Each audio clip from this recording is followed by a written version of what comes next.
appreciate your time, pal. We'll get stuck into it because I know you've got to go.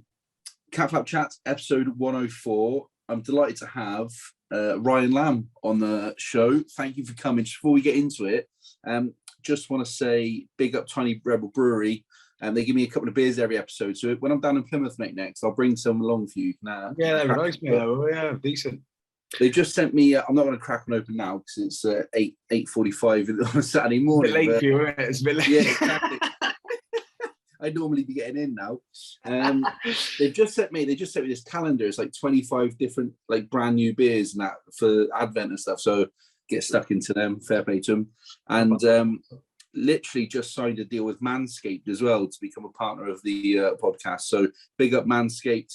There'll be some details coming in, like a 20% off code and stuff. So if you're listening, drop me a message. I'll give you that, and good to go. Enough of that. All that bollocks. We'll get out of the way. Ryan Lamb, how are we, pal? Just for people who are listening, was it 15 years at the top? Across... I don't know, mate. It went on too long. I'd say. Too long. I held on too long. Gloucester, London Irish, Northampton Saints, Leicester Tigers, Worcester Warriors, Rochelle, a stint at the Scarlets at the end in Wales, England Saxons. You coached Hartbury. You're coaching down in Plymouth Albion at the moment. Yeah. Great Premiership career. What's going on then, pal? What's news? What's the world like? Oh, mate, yeah, it's been difficult, hasn't it, the last couple of years. I mean, like, I finished, yeah, as you said, I had my last little stint at Scarlets, which I tried to retire. Well, I tried to retire in La Rochelle, but they struggling with Reece Patchell, got injured at the time at the World Cup. So then they asked me to go and do a short stint there, which I really enjoyed actually, mate. It's really good crack. But yeah, it was. I think I held on about 6 months too long, and then it got to March and lockdown happened, and that was when my contract finished. Yeah, so I had like 18 months literally doing nothing. And that was quite difficult, obviously. A lot of people struggled through that time, but it was just being at home with the kids too much, mate, to be quite honest. That's what broke me the most. I suppose that's such a shift in like what you're used to, going from that environment with like 30, 40 lads every day, getting out training, to being stuck in the house. Like that is such a shift. I know, like my 9-year-old daughter walking, I'm trying to take the piss out of her like I would in the changing room. Just suddenly come out of a bit of banter, can't help it. Like, but that was quite difficult. But then obviously got the job at Hartbury, and then family want to get down to the southwest. That's where we want to be a little bit. Really enjoy living by the coast in La Rochelle. So it's Plymouth job presented itself, and obviously it's a good spot, a great club. Yeah, good learning, a learning job. So yeah, and it's quite close to where we want to be. So it's all fitted in nicely over the last 6 to 8 months. Class. So Plymouth, obviously, Championship, they're just not quite there at the moment, obviously in League One, but normally like a Championship club. How's things going down there? And yeah, it's good. I mean, I think we lost a lot of players. They lost a lot of players in the off season. There's a lot of lads dropped out, didn't they? They just couldn't bother to do it anymore because with everything going on, it was just everyone. I think they lost about 10, 12 players. So we're rebuilding the squad a little bit. But we didn't have a great start to the season. Lost 5 on the bounce. And I was like, shit, I might be getting sacked after 4. But yeah, I mean, then we've got a bit of consistency last couple of weeks, luckily. So like we've got we've had a few decent wins. So we're climbing the table a little bit, and the boys are really buying in. So yeah, we can't complain too much, like, you know. It's one of those rugby Norse questions, but like, how is you as a player? Like, you were quite an attacking. I've seen you being called Maverick, but you just enjoyed the game, just enjoyed playing what you're seeing. Yeah. I mean, I still want that to come out of my coaches as much as I can. Yeah. I want to give them like a freedom. I like boys having freedom, making choices on the field when they can. But obviously, we had a few losses, and it's quite strange. You have to kind of, being a coach, you can't just come in and go, "This is how we want to play," and it's like chuck it all in. And if you haven't really got the players to facilitate that type of game, then you're just putting a noose around your neck a little bit. So I mean, like Plymouth have got a really good pack, got some big strong backs. So we've changed up what we want to do a little bit. But I mean, that's the role of coaching, isn't it? It's like you got to go in and you got to see what tools are best to to get the best out of the squad. And as I said, there's been a lot of change at the club the last few weeks and the last few months. So They were just trying to keep it quite basic at the moment and building like a bit of a nucleus squad. But I mean, you're from Plymouth, I think, Mike, you said. Yeah, that's right. So, I mean, it's like a sleeping giant, isn't it? You know, Yeah, we've got everything there. Good support base. I mean, I think we're away at the moment. That's why I'm in a hotel room. But it's we're playing Tonbridge Judians away. Big game. And, but like we get like 100 people come traveling. Do you know what I mean? It's like a 4.5 hour trip, and it's so we still got a really good fan base to back us, and a lot of boys at home and stuff. So it is definitely a club that they can go places, and it's exciting to be a part of. We just got to make sure we don't lose 5 on the bounce when we did the start. Yeah, I remember when Brickfields was built, mate. So I was in school until 2004, and I think it got built just before I left. And I played in it twice. So I played against Leicester and someone else before going to uni. Then thinking I was good at rugby, and Exeter back then weren't very good. It was always like Exeter versus Plymouth hated each other, and obviously Exeter have gone on to do unbelievable things, and then unfortunately their best boys go to Exeter. What is it? I think Pirates as well. A lot of the boys. Got a couple of lads at Cornish Pirates here, and they're young lads, but they do really well. I generally think that the link could be better between champ clubs and that one, and Prem and champ clubs. Yeah. There's not a lot of lads are playing rugby at the moment, mate. That's the thing. When you're young, I played 2 games a week when I was coming up. Same. And, I don't think lads can get a game for 3 or 4 weeks a lot of the time now. So they're just professional bag holders a lot of the time. So I think they're struggling a little bit with that. So I definitely think there's an avenue there where you can link up a little bit and get some young lads some game time, because the 2 lads who come down here, we've got a few extra boys as well. They're really enjoying it, playing 80 minutes every week, and it isn't that pressure, like pressure at the top level where like you eat a sausage and you'll be worried that the coach sees you know what I mean, like that stuff. Like we're not really like that. So it's like, I mean, I just went downstairs now, there's about 5 lads having a big dirty fry up like that, and I thought, it's definitely changed. Do you know what I mean? Yeah, so I mean, it is one of them, mate. It's a semi-pro club, but it's rugby-wise, they take it all seriously. But I think it's just game time for those young lads, and they struggle, don't they? Yeah, it is tough. I suppose it's become. I don't know what it was like as you were coming through at the professional level, because I've never played at that level. But it's so business win and business focused from the outset. Looking in, it seems that like, people can't afford to like. I know like Exeter do quite well, and some teams like Sarries that do quite well in bringing clubs through. But if you're not winning, you just go revert back to type, don't you? I think it was a bit different when I was. I mean, when I was young, when I was coming through the the academy and stuff. Unless I just had a really good academy guy in Mark Hewitt and Carl Douglas, because we were just on the piss. I know Mark Hewitt. Yeah, you know Mark Hewitt from Plymouth. I was in school with his son. Yeah. He's a good boy, mate. Real good lad. So, like, he was my academy manager coming through, and we used to do a thing at the end of the year called Chew It Tours. He'd get a sponsorship, and then we'd go to Amsterdam or something, and boys would be fucking flying doing the 7th. So it was, I don't think they get to do that anymore. So that's what's probably something they could look at. But yeah, we used to Chew It Tours every year. So it's a bit different when I was coming. We still had that like amateur ethos, but training full time. Do you know what I mean? And then and we went to Amsterdam, and then obviously when you got to the Premiership level, when I first started, you still had a drink on a Saturday. No, it was frowned upon a bit, but it was accepted. I think nowadays, mate, like they're on it, everyone's on it. I think I think there's just so many players now. So if you slip up, there's another guy who can just come in and take your spot. So I think everyone has to be on their mettle a little bit. And I realised that towards the end of my career. So maybe I retired 5 years too early, 5 years too late. But yeah, it was good, mate. I mean, that's the difference now. But yeah, give a shout out to Chewy, because he's in a lot of young lads' good memories, mate. Going taking us out. Yeah, around a few good tours. His boy was good at rugby. He played like county level and that. Just didn't quite make that step up. He was Chewy had his dad. He was on the piss all the time, most probably.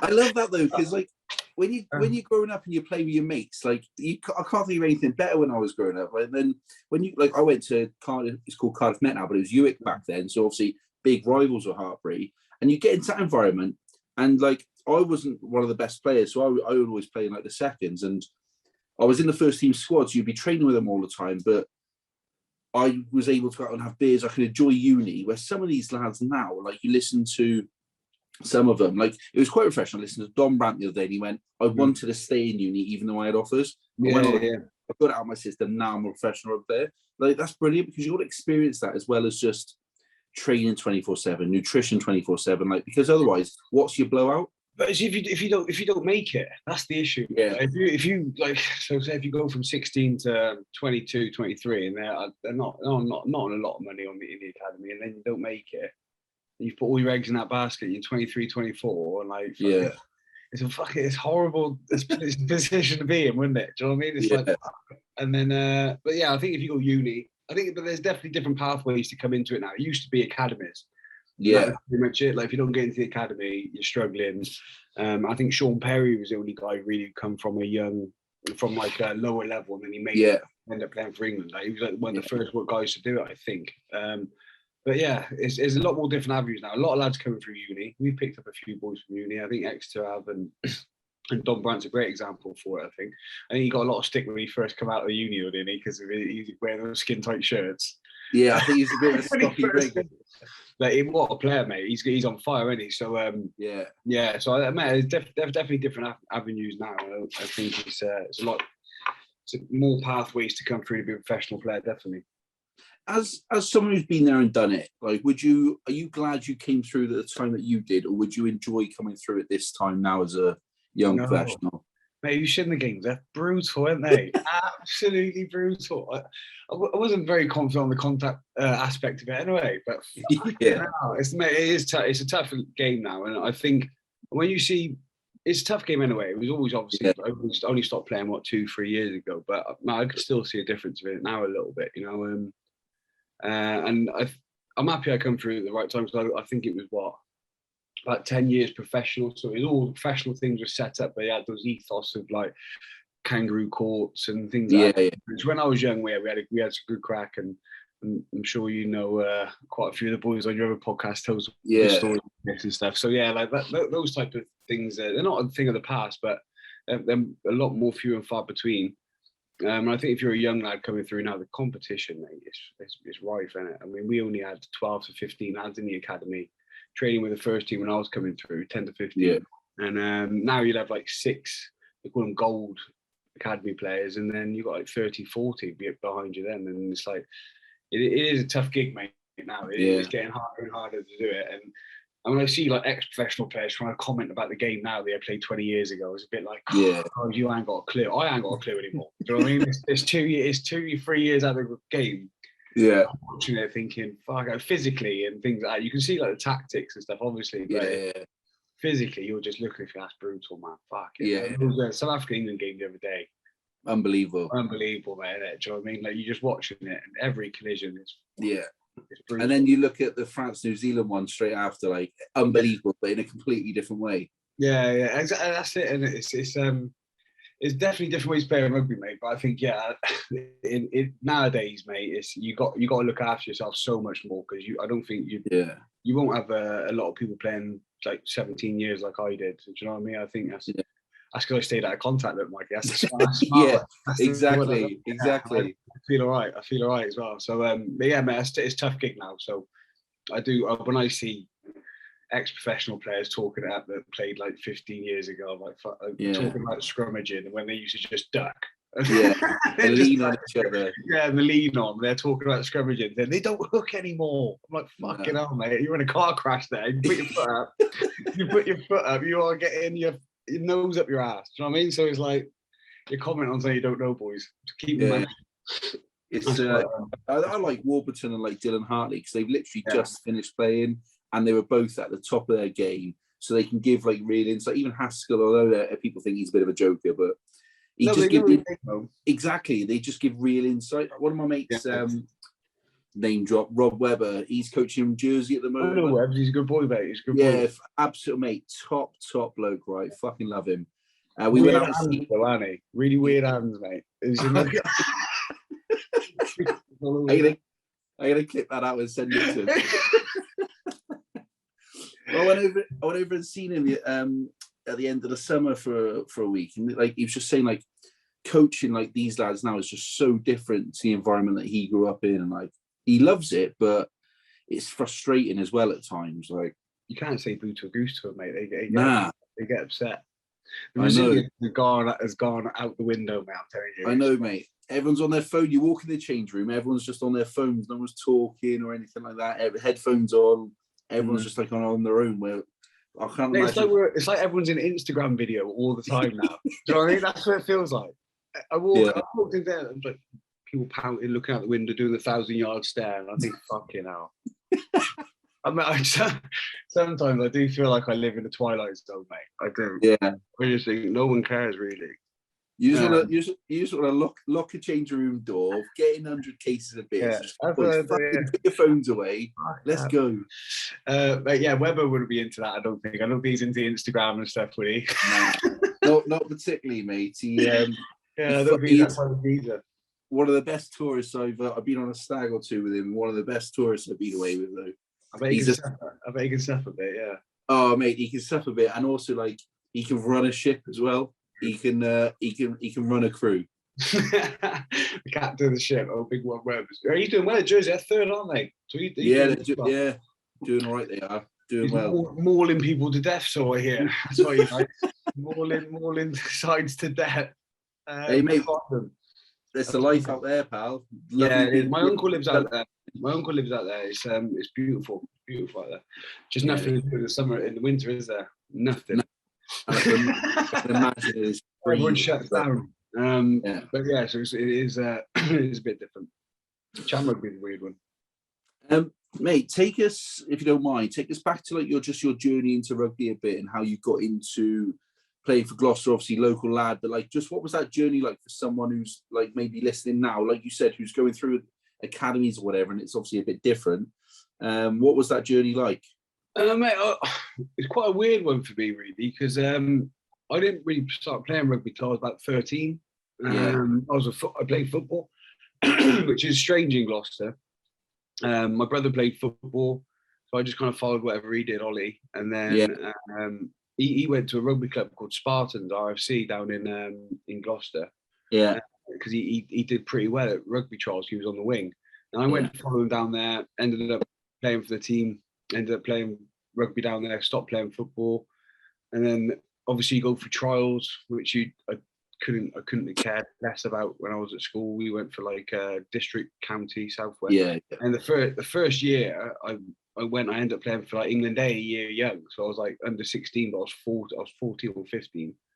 I was playing about a year and a half, and then I ended up. I don't know what's going on really. You know, and then I ended up playing 16 year, and I did all the age group stuff up to 18, and then you get picked up by your local academy usually. But it's not like now where you have to be in a catchment area. It was you could say to anyone they can come poach you. Do you know what I mean? So anyone in the academy type of thing. I spoke to about 4 or 5, and then that was quite good because you can play one off against each other. But I didn't know that. My agent was like an agent was doing it. And then I signed with Gloucester, my hometown club, and then within, I think I was 17 then at school, and then within 12 months I was playing in the Prem, and it was a shock. Like I was playing against Daily Mail Cup, and then I think it was like 4 months later I was playing in the Premiership, and then I think that year we ended up playing in the Gin Prem final against Leicester, and I got destroyed by Tuolangi, who just ran over. Alexander Tuolangi just absolutely bullied me like a little baby. I still have flashbacks at night, wake up in terrors and stuff. Now he played really well that game, and then and that's how it kind of kicked on from there. Then I went to Gloucester, and then Irish, obviously, but it was mainly I got in from my brother, just following my brother. Wanted to play football, didn't really have much interest in rugby, to be honest. And then when I went down the rugby, I loved the ethos about it. I loved the crack. I loved like the atmosphere down like a local rugby club was really good. It was so welcoming, and then and then they just kind of kicked off from there, really. I love that. I did a bit of research, right? So on the Plymouth Albion website, your honours, right? So you've obviously won a few bits in your career, and your honours on there is a St. Peter's Daily Mail semi-finalist. Yeah, that's my proudest moment. I love that. That's class. Running out with your schoolmates in a massive game, mate. And it was like, at the moment, it felt like everything. Do you know what I mean? It felt like everything. But we got smashed by Barnard Castle. I went to a school called Callington for sixth form when we came up against, I want to say Truro, when they'd just become an England academy. Yeah. And we got fucking pumped, mate. Like we were like for I think we had like 3 rugby players. All the rest were just kids. Yeah. And then we got fucking pumped. Yeah, like we did. Disheartening. We played. It was Barnard Castle. I remember it was at Castle. It's at Castle Cross, where all like the school trials are and stuff. And we got out there. Matt Tate was playing 13 for him. And I played with Tate. I played with Tate in the 16s. I was telling all the boys, "Oh, he's a fucking good player, lads." And blah, blah, blah. Anyway, fucking him and Lee Dixon just ran a muck on us, and it was. He just destroyed us, and I think we lost by about 30 points. But it was an anticlimax, but it was good. Was it fun bus on the way home with the boys? Yeah.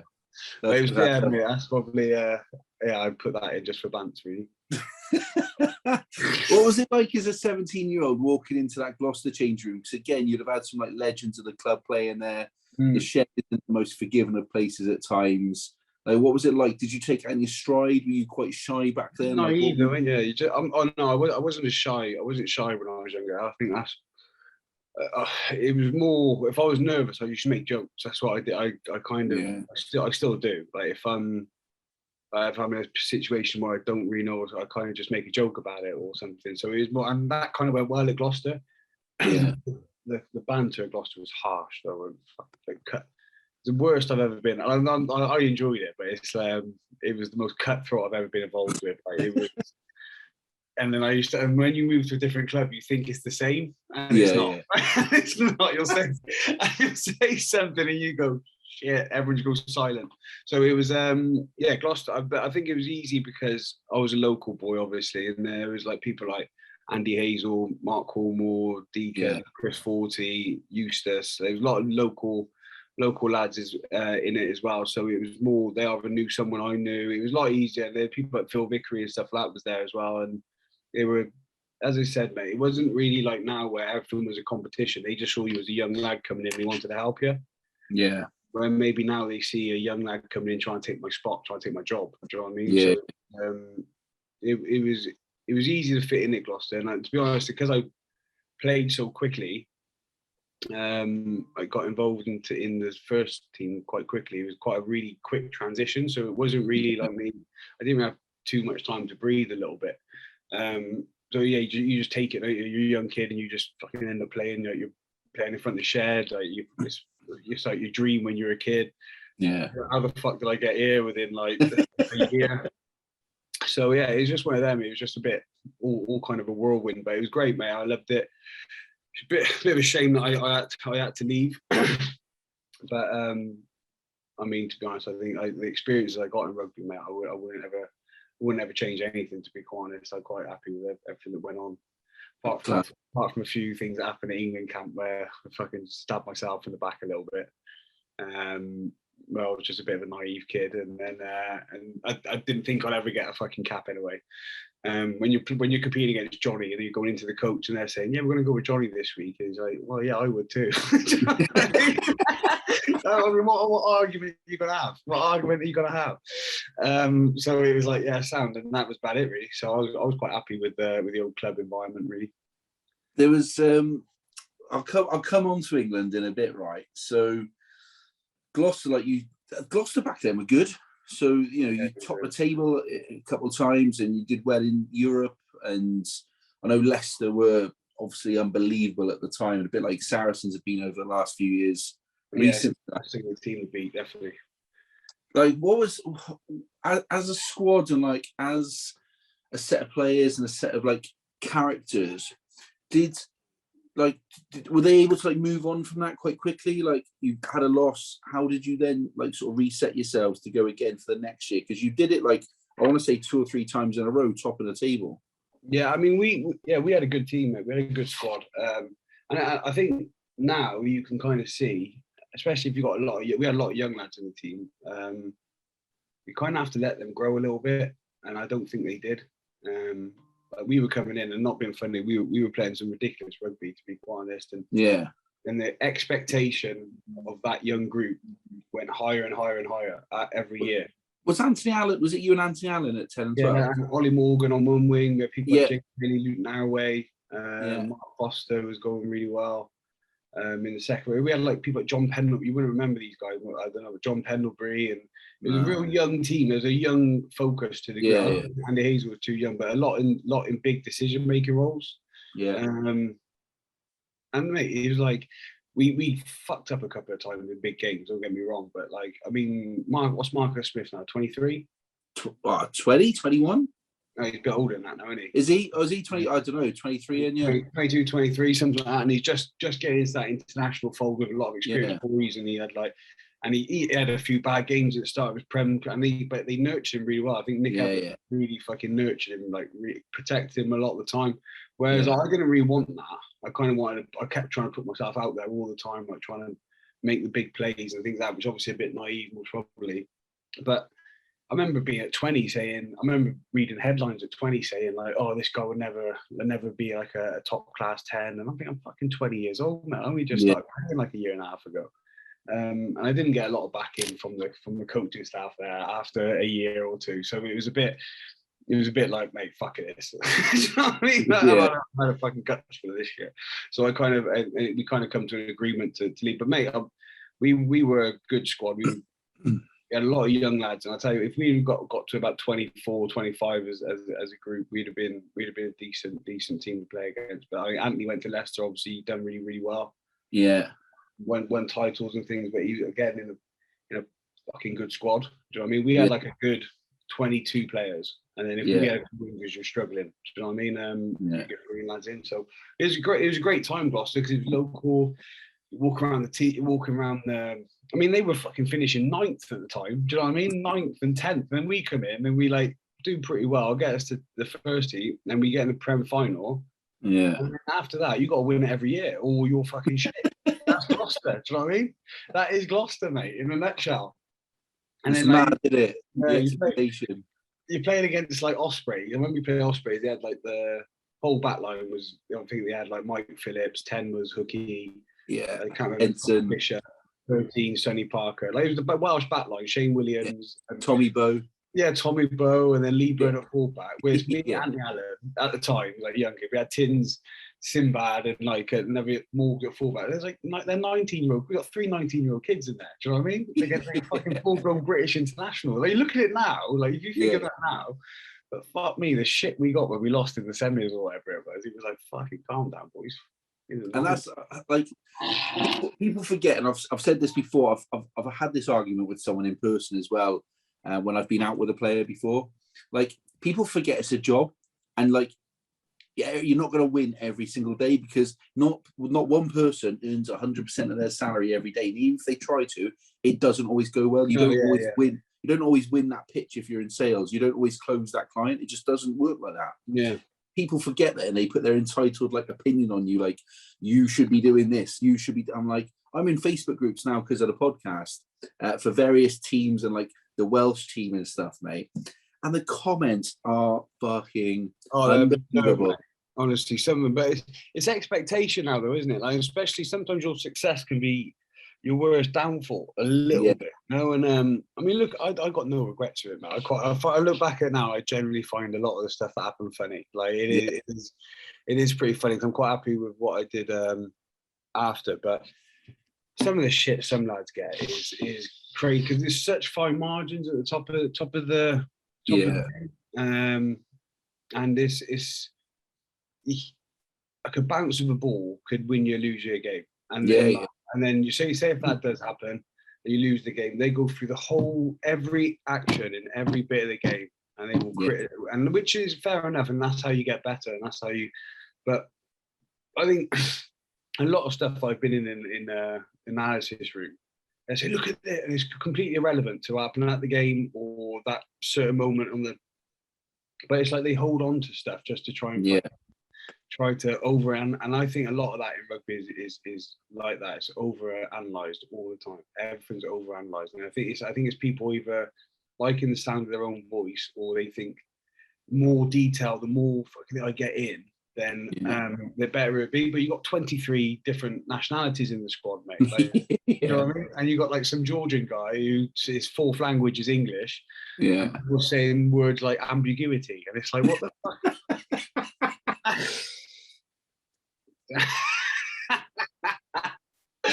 Do you know what I mean? It's like, that's silly. And then we go out, and then the training sessions are shambles, and they're raring up because they're saying, "Fucking hell, no one understand my mate." I didn't understand what you were saying. So fucking, I'm sorry. I just. And also, like, it doesn't help. Like, obviously, in today's world, everything is at the touch of your fingertips as well. So some smart ass will film the game and go, "Oh, did you not see this? Like, hit to the head or whatever," and then 20,000 retweets later, and everyone's fucking digging into that player. Death threats, your shit. Happens with Farrell a lot, doesn't it? Happens with Farrell. I've seen it with some of the Welsh lads, mate. Like, I won't name names, but I've been with one or two of the girlfriends, like in a work capacity, and they're getting messages. That's brutal. Like, unbelievable. And like, these aren't nice messages either. It's unbelievable, mate. Like, I just don't get it. It's oh man, to me, it's all keyboard warriors, though, isn't it? Yeah. Sorry, man, I've nicked the other coach's key, and he's texting me.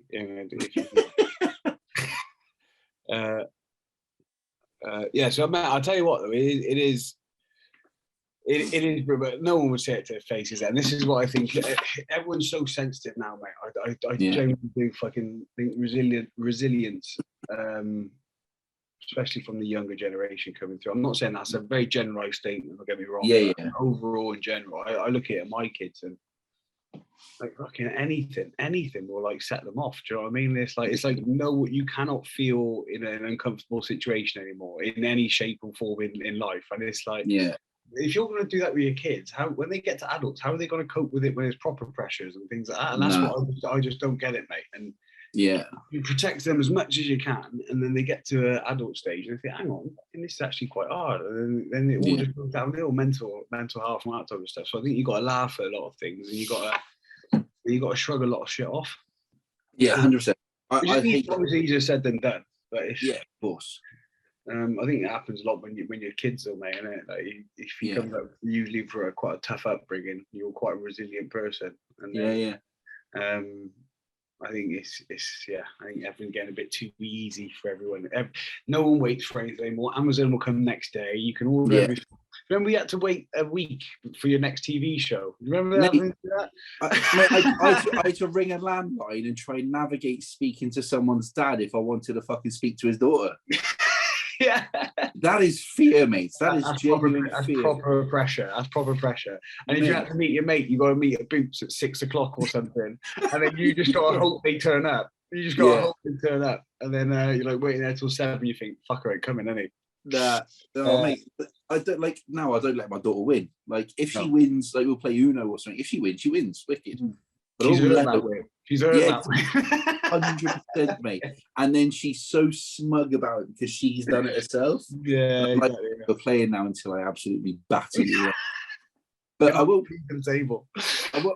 I won't let her just have easy wins. Like, life is tough. Like, you've got to do your chores. You've got to work hard.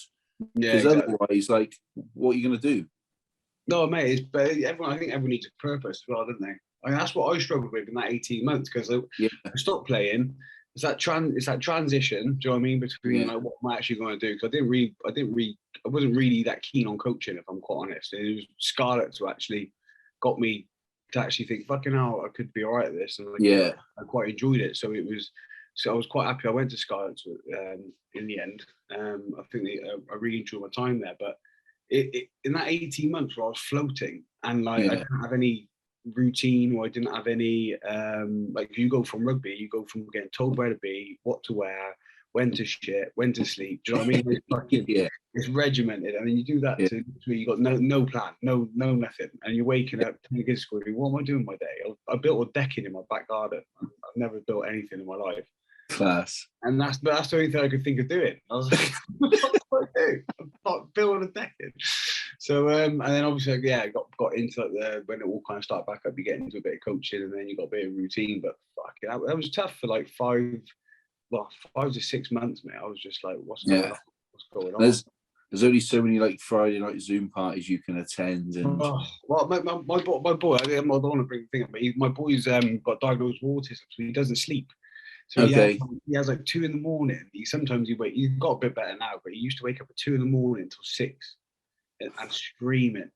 And mate, after like 4 or 5 months of it, me and my missus we're like hanging. And he's like, we ain't got nothing to do. Do you know what I mean? And no schools were open.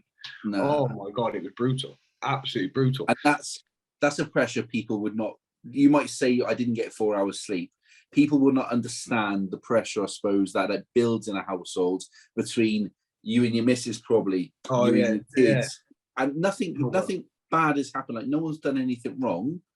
It's just a situation. The circumstance just builds this I went through not the same, nowhere near it the same, but being stuck in the house, such a social animal. I worked for Capital FM at the time. We'd have boxes at every stadium. Yeah. I'd be out 2-3 times a week. My missus was a nurse. All of a sudden, she's working in intensive care in a COVID ward. Yeah. I'm stuck in the house. I'm trying to homeschool and work at the same time. We never argue, and we just started blowing up against each other.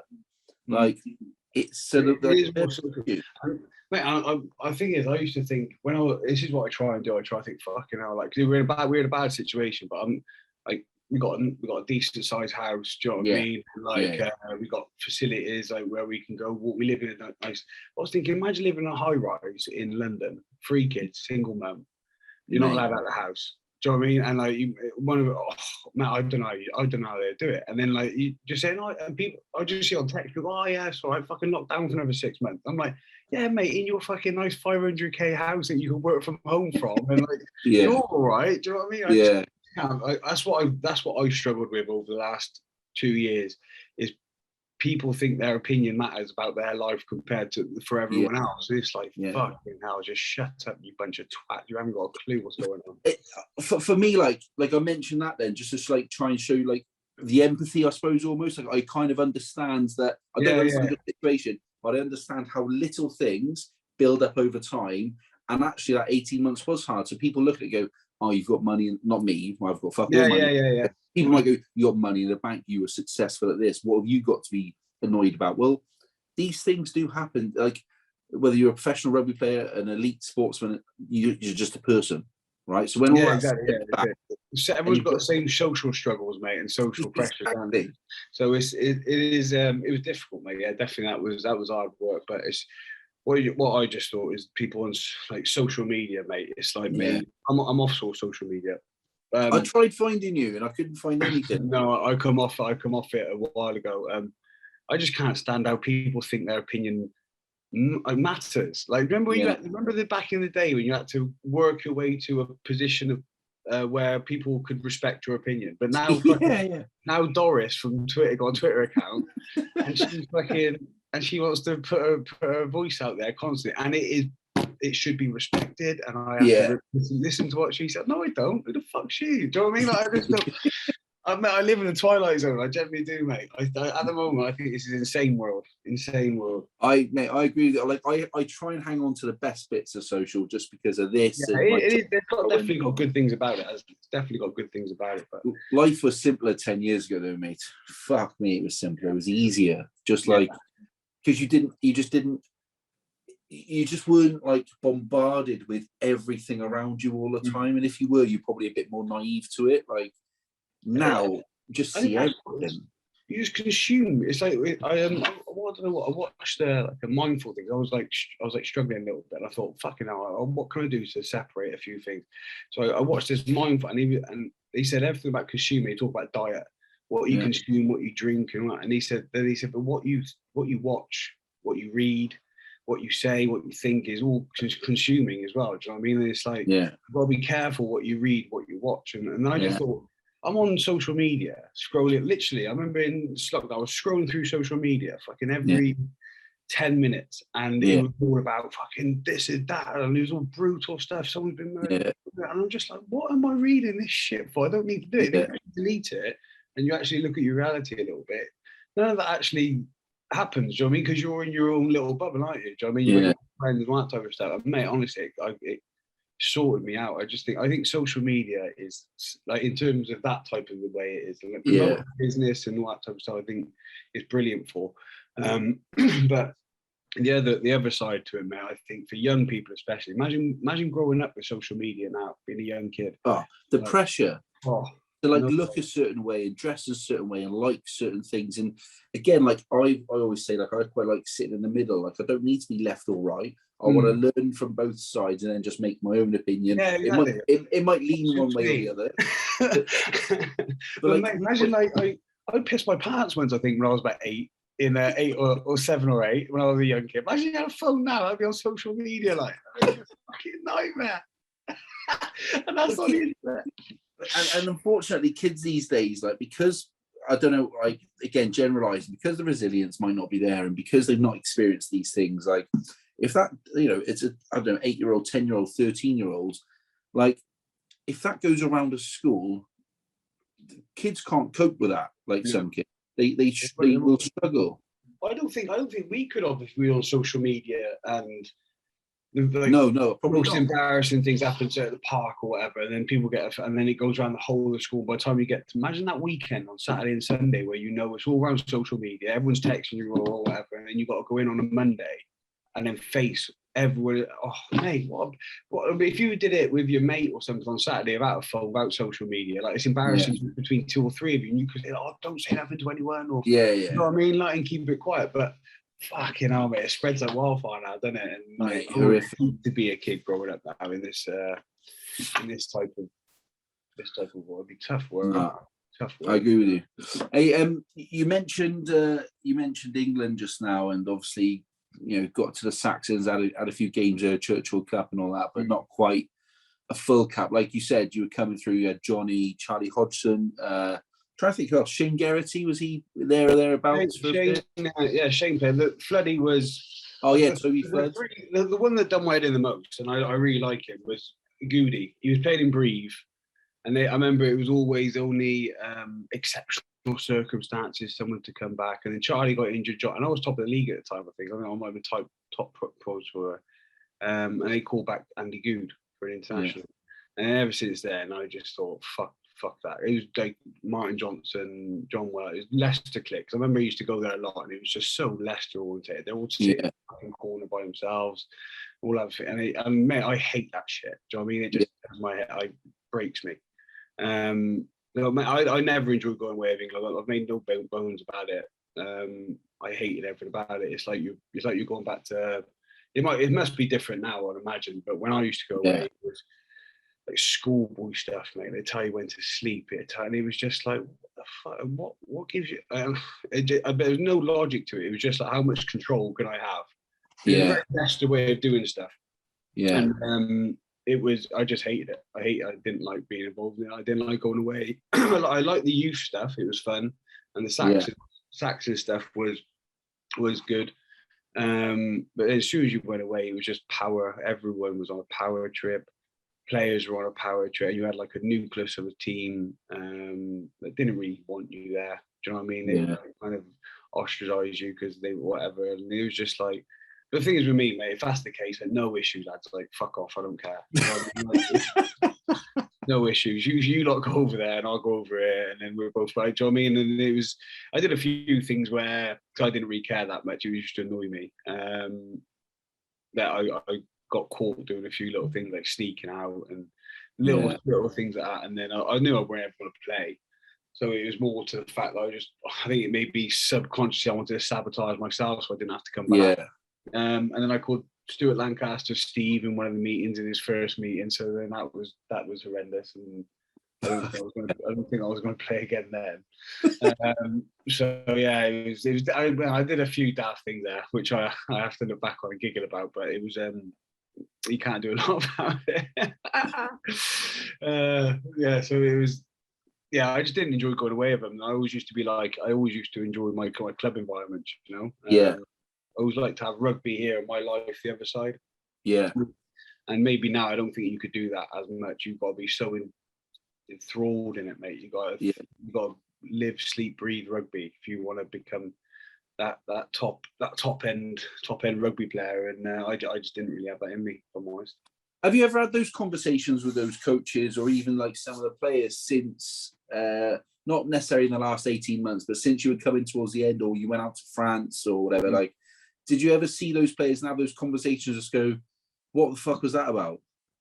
No, not really. I'd address it at the time, and I think that was I shot myself in the foot a few times. Yeah, they didn't like that. No, I mean, which I don't know. Now being a coach, you do see different sides to it. You know, I see like some player, but I think you've got to understand an individual, especially nowadays, because everyone's so individual and they got to express themselves and they got to be able to and all this stuff. Which I think on the rugby field, you got to be able to express yourself as much as you can. Yeah. Because if you're not buying in, I mean, you saw. I think Quins is a great example last year. Yeah. It wasn't their identity. He didn't want to do it. He didn't want to do that type of style of rugby. And you saw literally the week after when I think Nick Evans and the coaching staff there kind of obviously just opened it up a little bit. Like, you know what, guys, this is what we want to do. We want to do this for ages. Go and express it. And then fucking hell, they end up winning with unreal rugby. And everyone used to mental rugby. You can't win championships with running rugby. And I used to annoy this shit out of me. He's like, yeah, you can. Like, and Quins last year I thought were phenomenal, and they've carried that on this year. Obviously, but no, I had a lot of respect for them for that. They stuck to their identity, stuck to their DNA, and I think if you've got everyone pulling in that direction, and you've got a squad that wants to play like that, then it definitely comes out on the field, and you can see they're enjoying it. Aware instead of like a kick chase game. Yeah. Where it suits Saracens really well. Do you know what I mean? Like, they're very good at it. They're very, when the players start to see, it starts to work and like you're winning games, then it becomes the momentum shift, and you're like, I can buy into this a little bit. But like Saracens got that DNA from a while ago, and they're so difficult to play against. Like, horrible team to play against. Whereas like a Quins is more of an enjoyable game because it's turnover. Do you know what I mean? And it's hair and scare. For me anyway, that would be. Yeah. So it is definitely different ways of playing rugby. Is what the identity is. But no, I'd never really. I'd rather address a problem now, and not a lot of people do like doing that today. I think it's. I found out, but not like in an angry way. Just like, hey, what's your problem? Like, it's just sort of, like.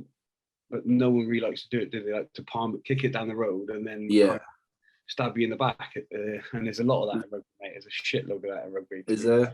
Yeah, there's a shitload. That's the thing. I suppose people see it from the outside, like, oh, rugby player, amazing life. They don't see the ins and outs and the nitty gritty of what really goes on. Like some environments are obviously amazing, right? I know a few of the Surrey lads, they love it down there. Yeah. Scarlets. Even through, like I know Fox and Ken and that down there, they love it down there. Like, but like people don't see the like what you've just spoke about, like going into say like England camps. So we had Mike Phillips on last week, and he spoke about the end of certain players' careers in Wales camps and how they were just cut completely. Yeah.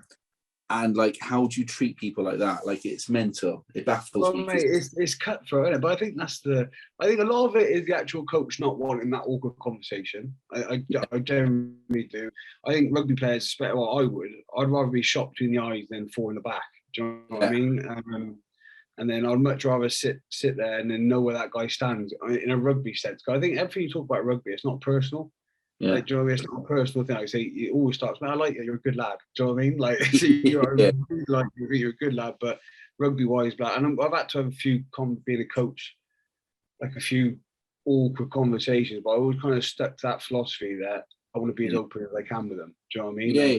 Like, instead of, because I've been in teams where someone will get told, oh yeah, I think you're doing really well, because you're doing really well, we just need you to do a little bit more of this, and we'll see you working hard at that, and then then a month later you're just working constantly that hard and you're doing whatever, and then you're going to see the same coach and tell you exactly the same thing, because he wants you out the door. Actually, to me, that's not a coach. You're not making them a better player. You're not making them like know what you want from them. You're kind of picking them off down the road. And there's so many coaches like that, especially from and this is most probably going to sound a bit controversial, but once you get the coaches away from that amateur era, and then you've got coaches just being professional the whole time, I think you'll see a big shift, and you're starting to see that shift now in rugby, where you get like people like Sam Vesty, Phil Dowson, and at Northampton, and like Jonathan Thomas out of Worcester. There's like a lot of professional lads who've been, the whole career has been professional, starting to come into rugby.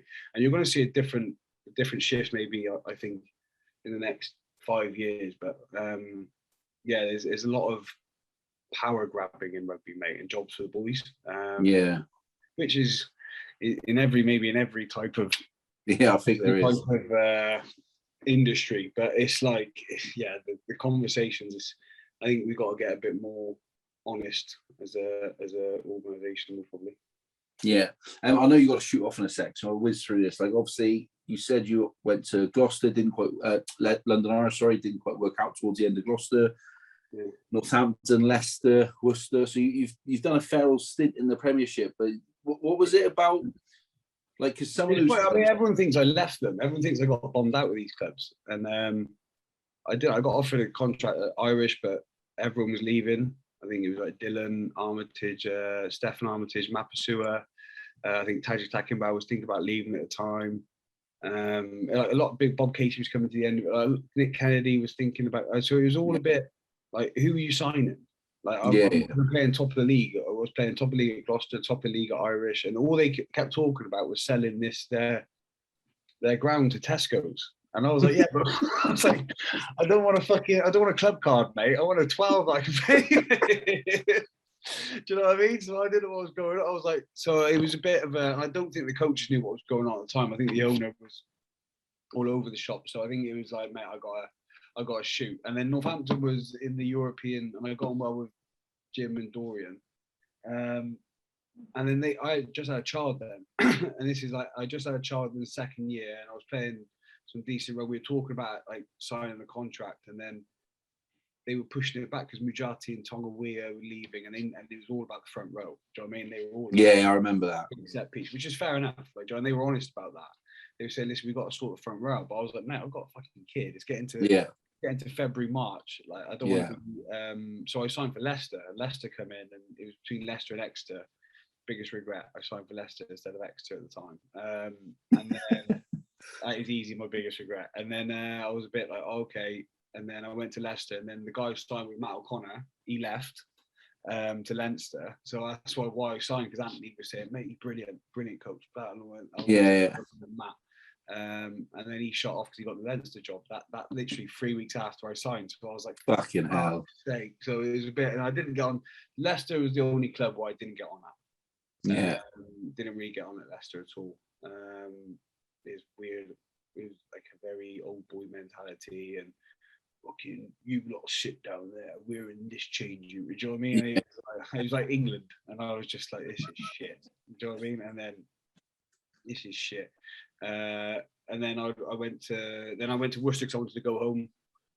Wanted to live in Cheltenham, and then Worcester was I was there for 3.5, 4 years, and I always wanted to finish my career in France. That's what all my plan was. And then luckily enough, got a good gig in La Rochelle, and I loved that for 2.5 years. What was that like out there then? How was that different to your experiences in England? Again, mate, so much more free, so much more freedom. Do you know, he spoke a lot about passing after contact, winning the contact, and then flooding holes. It's a very different philosophy of playing rugby, where England's very structured. Do you know what I mean? Especially the first 3 phases, it's very structured.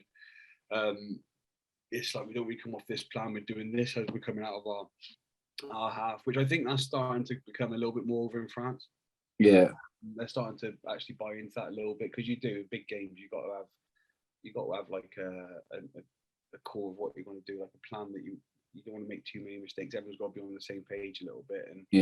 And but in France there's a lot more freedom, mate. The lifestyle, it was they I think they got the balance. Do you know what I mean? And like think the Kiwi guy would go over there and say, this is ridiculous, like the trade, because the structure of the training isn't the hardest, and like they kind of leave you to it. And at that club anyway at the time. So, but it was, I really enjoyed the atmosphere, mate. The game days, big game week in France is unbelievable. Like, is it?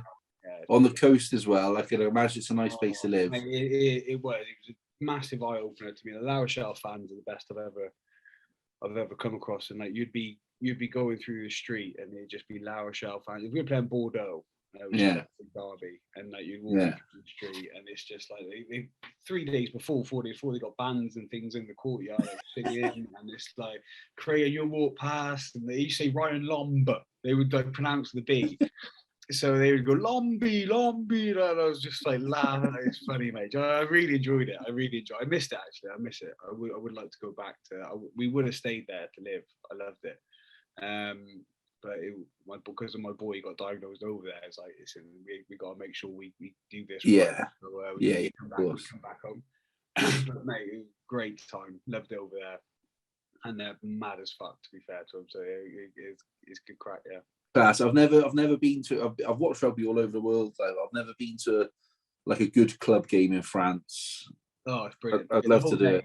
The whole day is. I recommend to go down to the Marseille, the Fond, Stade de France. It's lovely, mate. Honestly, the town's really good. The stadium's not too far away.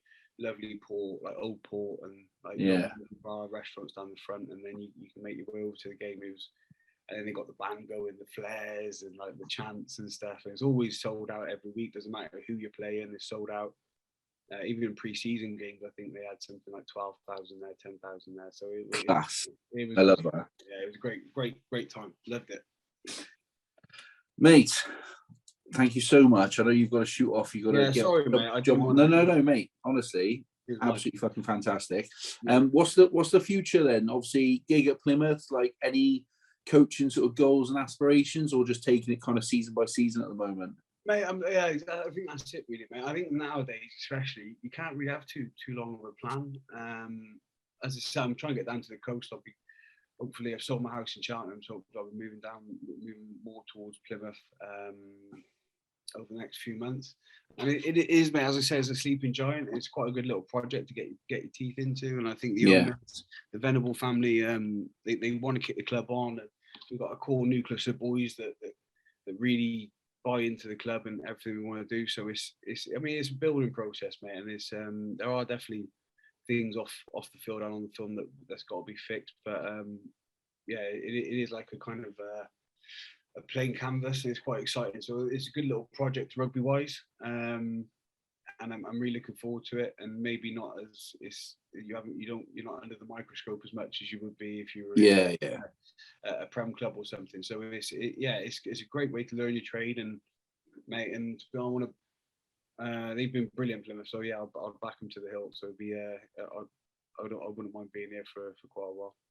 Class, love that, mate. Hey, look, when I'm down there, I'll drop you a message. We'll go up a barbecue and have a beer or whatever. And, mate, definitely. It'd be good, mate. It'd be good to have you show me the sites anyway. I don't know the ins and outs of Plymouth too much. So mate, do you know, this not that I'm not one of those that goes on about stuff like this, but it was this week. I think it was the World Cup win, like 18 years ago or whatever for England. Mm-hmm. And I just thought back to that day, and I was in walkabout in Plymouth as a 17-year-old, causing absolute fucking mayhem. Boys love it in there, mate. Boys love it in there.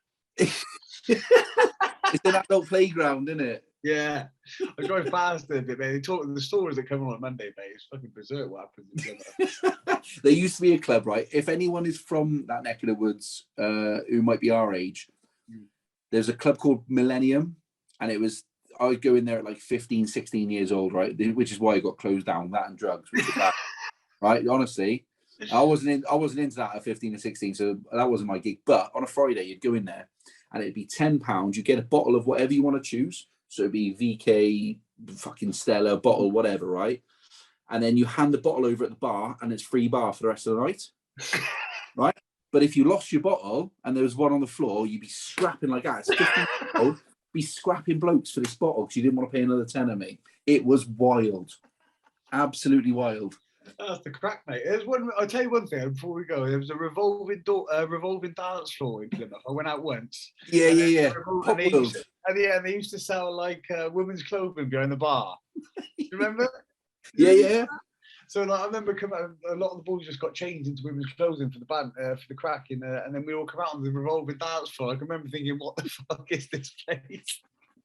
It's opposite the Spoons, isn't it? Across the road from there. Yeah. My missus is from Plymouth. So we went down there on a night out for our brother's 18th or 19th.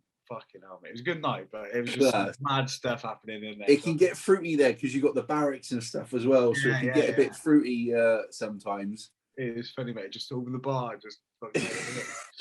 It was funny, mate. It's good. It's good stuff. Hey, mate, you look after yourself. Go well today. Cheers, mate. This will be out Monday. I'll send you a link to it, all right? And I'll drop you a message when we're down, okay? Yeah, definitely, Mikey. Nice, mate. Cheers for that, bud.